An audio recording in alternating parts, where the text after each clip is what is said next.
Fala, meu amigo, minha amiga, tudo bem? Como é que você está? Aqui é o Francisco. Faço lives aqui com o nosso amigo Emerson do canal Tiro de Meta. Peço que você se inscreva no canal aí, dá uma força, né? Compartilhe, né? Faça parte aí das nossas lives, em especial, né? Puxando um pouquinho de sardinha, às segunda-feiras aí no canal, aqui nesse canal, né? Programa Na Contramão, com o nosso âncora Emerson Borges, com o nosso Gugu, o cara que trinca os dentes só de falar do São Paulo, com o cara mais elegante das redes sociais, nosso amigo Rafael, né? E obviamente comigo que abrilhanto o programa como nenhum outro. É brincadeira, galera? Não, não é brincadeira, não, é verdade. Eles sabem disso, né? O Rafael sabe disso, o Rafael fica nervosinho comigo e tal, mas eu sempre dou um chapéu nele. No final das contas, ele se rende ao meu conhecimento futebolístico, à forma com que eu falo do São Paulo com tanta autoridade que fez com que ele mudasse de opinião aí por várias e várias vezes ao longo aí desse ano de 2024. Não, com relação a isso é brincadeira. Eu nunca mudei a opinião do Rafael. Ele é bem contundente no que ele no que ele sustenta e eu vou te dizer uma verdade. O Rafael, ele é um cara apaixonado pelo São Paulo e ele tem muita razão nas coisas que ele fala, em especial com relação aí a essa diretoria que está cada vez mais levando o nosso tricolor aí à deriva. E eu quero falar nesse vídeo aqui hoje, né? Não vou entrar tanto aí no mérito da questão das finanças do São Paulo, essa questão de SAF, é muito polêmico. Assim, toda vez que eu escuto um debate sobre SAFs, né, eu fico assim em uma linha, eu fico em cima do muro, para falar a verdade a vocês, porque a gente vê o Botafogo como exemplo, vou olhar, esse ano investiu aí quase 350 milhões, eu acho que até isso, né, até mais um pouco, né, contratou Almada, Luiz Henrique, só jogadores de nível Europa, né? O Savarino joga muita bola. É, o Igor Jesus, que ao que parece foi sondado pelo São Paulo, escolheu o Botafogo. O Marlon Freitas jogando o fino da bola esse ano. Então a gente pega esse momento do Botafogo e a gente fala, pô, o São Paulo tá quebrado, e a gente fica naquela vontade que o São Paulo se torne SAF, né? Mas, cara, o Botafogo é um exemplo bom de SAF. E os outros? E o Vasco, por exemplo? E o Cruzeiro, por exemplo? E o Atlético Mineiro, por exemplo? E o Bragantino, por exemplo? E o Coritiba, por exemplo? Com, tendo lá um dos seus acionistas, o Roberto Justus, né? Um cara que com toda a pompa de administração e etc. E o Coritiba sequer cogitou subir para a Série A. Então, assim, nós temos um puta de um exemplo de SAF, que é o Botafogo, esse ano. Mas se você olhar os demais, você fala, pô, será que é tão bom assim? Uma SAF que eu não citei, vou citar agora, que eu acredito que ela irá dar certo. Aliás, já deu certo, né? Já deu certo. É a SAF do Bahia, Grupo City. Se você for analisar que o Bahia, o ano passado, brigou para não cair e esse ano já disputa uma vaga para Libertadores, tem um avanço aí. Muitos podem pensar, não, o Bahia poderia estar lá na frente, brigando. Não, cara, é um processo. O Botafogo, que está sendo elogiado, ele não brigou por título no primeiro e no segundo ano de SAF. Não brigou por título. Então é um processo. Eu acredito que o Bahia ele vai chegar nesse processo do Botafogo e com mais força ainda. Entendeu? E ainda com mais força, porque lá o dinheiro não acaba. Né? O Botafogo tem um dono, um empresário, dono de holds aí, de vários clubes no mundo, enquanto que o Bahia não é um empresário que é dono, é um estado que é dono do Bahia. É um país que é dono do Bahia. É o petróleo que é dono do Bahia. Então, assim, se a SAF do Bahia, se de fato os caras lá quiserem investir no Bahia, eu não vejo ninguém no futebol brasileiro minimamente capaz de concorrer com o Bahia. minimamente, a não ser que os caras façam aí essa bobagem aí de fair play financeiro. Eu falo bobagem de fair play financeiro assim, no sentido de que há várias formas de você fazer um fair play financeiro, certo? Agora, você quer fazer um fair play financeiro limitando o clube só pode investir aquilo que ganha e etc e tal. Não, para mim o fair play financeiro é o seguinte, cara, se você está pagando suas dívidas, você pode comprar até o Messi e o Maradona. Porque a partir do momento que você faz um fair play financeiro, como tem em alguns lugares da Europa, você vai sempre deixar o time médio médio, você vai sempre deixar o poderoso poderoso e o pequeno pequeno. Não vai ter evolução. Então isso é balela, isso aí é desculpinha. Inclusive o Texto vem com esse discurso já de fair play financeiro, porque o Texto não está preocupado com o Flamengo. A preocupação do Texto não é com o Flamengo, é com o Bahia. Porque ele sabe que ele não consegue concorrer com o Bahia. Ele sabe. Ele sabe. E, obviamente, para o Texto concorrer com o Flamengo, é a coisa mais tranquila do mundo. É muito tranquilo. Porque, analise, o Flamengo ele tem que suar sangue para arrecadar aí 1 bilhão e 300. Tem que suar sangue. 1 bilhão e 300. O Texto, 90% da grana dele, até mais, muito mais que isso, é em dólar. É em dólar, que hoje está a 6,10, 6,11, sei lá. Amanhã pode estar a 7 no andar da carruagem. Pode estar 8. Do que vai valer? Do que vai adiantar você arrecadar em real com a economia esfacelada? Então, para aquele que tem investimento estrangeiro, vai ser muito mais tranquilo. Que é o caso do Bahia, que é o caso do Botafogo, que é o caso aí, me parece aí que o dono do Nottingham está interessado em comprar o Vasco. Eu vi que o cara tem uma fortuna estimada em mais de 20 bilhões de reais. Então, para esses caras vai ser tranquilo investir. Porque ele vai pegar nossa moeda enfraquecida, para ele, enquanto que um cara que o clube aqui no Brasil tem que suar sangue para arrecadar 1 bilhão e 300, para ele, cara, é 1/3 disso, só de dólar. Então, para o capital estrangeiro vai ser muito mais fácil, certo?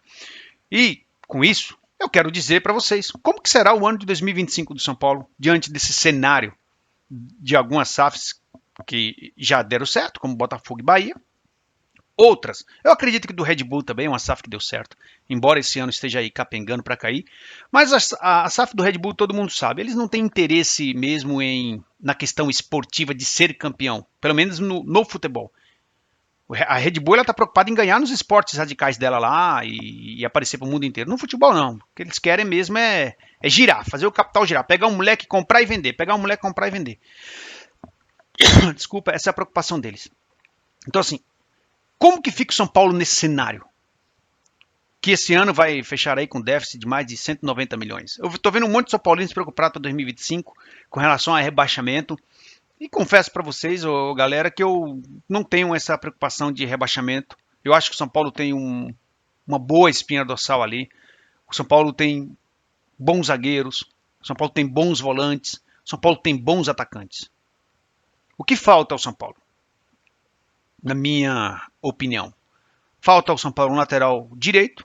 Confesso, defendi o Igor Vinícius até onde pude. Realmente, esse ano do Igor Vinícius é uma coisa desastrosa. É uma coisa assim, absurda, indefensável. Muito embora a defesa que eu faço do Igor Vinícius é muito em relação ao Rafinha. Porque eu não suporto ver o Rafinha em campo, porque o Rafinha é um meio jogador. Então eu prefiro ver o Igor Vinícius, com as limitações dele, que pelo menos corre, do que o Rafinha, que não é mais jogador de futebol. Mas obviamente que eu prefiro um lateral melhor do que o Igor Vinícius. Precisamos também de um lateral esquerdo. Estamos aí em negociação com o Endo do Porto. Ao que tudo indica, parece que ele virá para o São Paulo. E eu acho que precisamos de um meio armador. Então, assim, eu não acho que o São Paulo precisa de muito para competir no próximo ano. Porque ele já tem uma boa espinha dorsal. O que ele precisa é de mais qualidade nas laterais e um cara ali particular. Porque não dá para defender também o Luciano nessa. Não dá. Eu prefiro o Luciano e eu acredito que todos os São Paulinos ficam ali, fazendo mais uma função de um segundo atacante, que se comporta um pouco parecido com o meia. Sim, se você for pegar o mapa de calor, como o nosso amigo Rafael gosta de citar sempre, você vai ver que ele vai estar, mesmo como segundo atacante, ele vai estar ali circulando pelo meio e etc e tal, mas não é a característica dele de deixar o cara na cara do gol. Como a gente vê isso acontecendo com a Almada, com o próprio Garro do Corinthians, com a Arrascaeta. Não é a característica dele. A gente tem a memória desse meia. A gente vivemos esse meia por tempos e tempos, né? Que ainda tem muito no futebol argentino e está cada vez mais escasso no futebol brasileiro. Mas eu acredito que o São Paulo pode sim, no próximo ano, ser um time competitivo. Se vai ganhar Campeonato Brasileiro ou não, isso aí eu não sei. Eu acho que não, porque os times estão mais preparados. Mas para competir nas Copas e fazer campanha, uma campanha razoável no Campeonato Brasileiro, que nós não podemos nos contentar, não podemos, pelo tamanho do São Paulo, mas é o que tem para hoje. Eu só não vejo o porquê de alguns colegas aí viver esse desespero de rebaixamento. Não vejo, sincero e honestamente. Eu acho que o São Paulo tem uma boa espinha dorsal. O ano que vem teremos o Pablo Maia em sua forma, se Deus quiser. O Alisson em sua forma. Podemos ter ali um ou outro moleque da base. A gente viu o São Paulo foi campeão ontem, né, dia 2/12, em cima do Palmeiras. A gente viu ali o Ferreira, a gente viu o Ryan Francisco, que um moleque que tem o cheiro do gol, finaliza como ninguém, certo? Pode aproveitar esses meninos na base. Tem o próprio camisa 10, o Matheus, um bom jogador. Os laterais do São Paulo, tanto o esquerdo como o direito, são bons e você tem que integrar ao time profissional. Dá canja, dá tempo de campo para esses meninos, para que na hora que precisar deles ali, para um campeonato brasileiro, em uma fase de Copas ali, eles estarem prontos. O São Paulo pode sim fazer um ano de 2025 competitivo. Pode sim. Pode sim. Eu confio que o São Paulo pode fazer um ano de 2025 competitivo. Basta. Aí vem a parte difícil, meus amigos. Aí vem a parte mais difícil. Basta que esses diretores tenham criatividade. Aí eu já confesso para vocês que vem a parte final e triste desse vídeo. É exigir que esse bando de pessoas ultrapassadas, esse bando de pessoas incompetentes que tomaram conta do clube, sejam criativos. Essa é a parte mais difícil. Mas veja, o São Paulo tem uma boa espinha, o São Paulo tem bons zagueiros, bons volantes, bons atacantes.